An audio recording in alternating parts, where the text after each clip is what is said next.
मजदूर संगठनों ने अपनी विभिन्न मांगों को लेकर आज बुधवार को रेवाड़ी शहर में जोरदार रोष प्रदर्शन किया।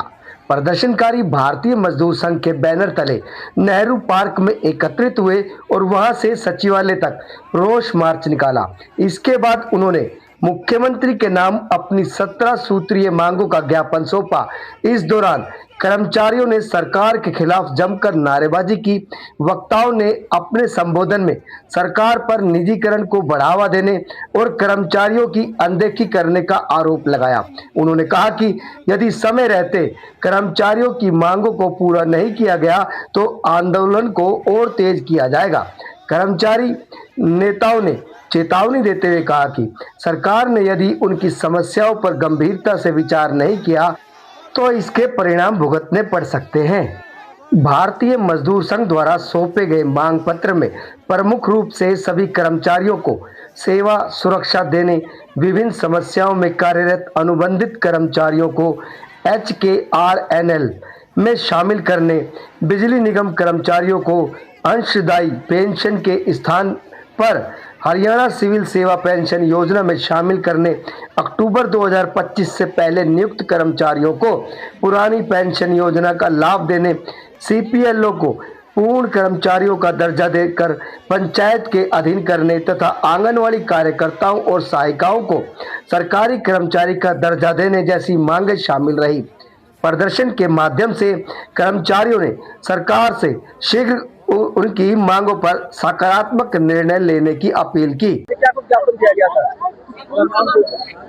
आज हमारे BMS हरियाणा से जो हमारा बहुत बड़ा मंच है, उससे पूरे हरियाणा में हर मुख्यालय पे हम आज इकट्ठे हुए हैं और हमारे साथ अन्य विभागों से, ट्रेड यूनियन से, सभी अपने अपने विभागों से हमारा संयुक्त आंदोलन था।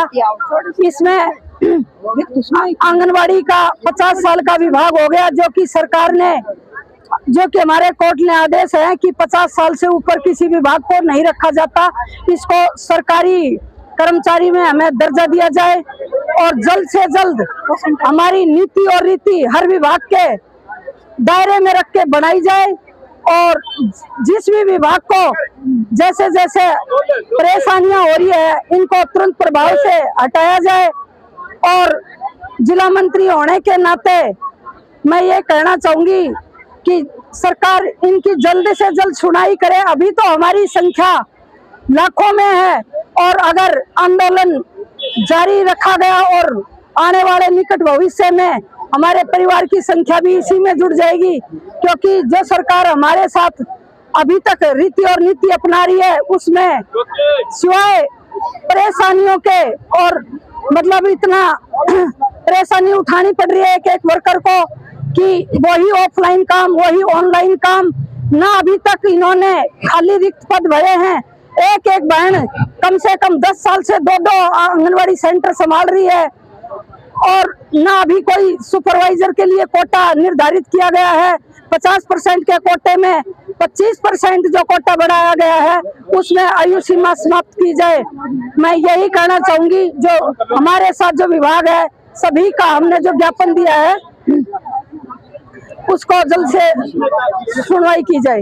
धन्यवाद। OTP का मामला था, तो OTP का विरोध कर रहे थे। OTP पोषण ट्रैकर बंद किया है, नहीं लोग वो सर OTP का ये है कि गांव में जैसा कि महिलाएं एक फोन रखती हैं, उनको उनके पति ले जाते हैं और हमें बच्चों के लिए जब OTP लेना पड़ता है, उनका जो THR भरते हैं, तो कई बार वो क्या होता है कि वो अपना काम पे लगे होते हैं, वो हमारे पीछे उस फोन को रख के थोड़ी वो करेंगे, तो OTP की निर्धारित समय होता है तो वो OTP कामयाब नहीं होता। इसलिए या तो इस पोषण ट्रैकर से OTP के नाम की चीज हटाई जाए। आपको लगता है इतनी बार ज्ञापन दे लिया, इतनी बार प्रदर्शन कर लिया, सुनवाई नहीं हो रही, आगे लगता है आपको सुनवाई होगी? अति देखो, अति ऐसी होती है जब अति हो जाती है ना, या तो सरकार, अब उनको भी पता है कि कितना ज्ञापन, सब मंत्रियों को पता है कि कितनी बार हमने क्या ज्ञापन दिया और हमारी क्या मांगे है।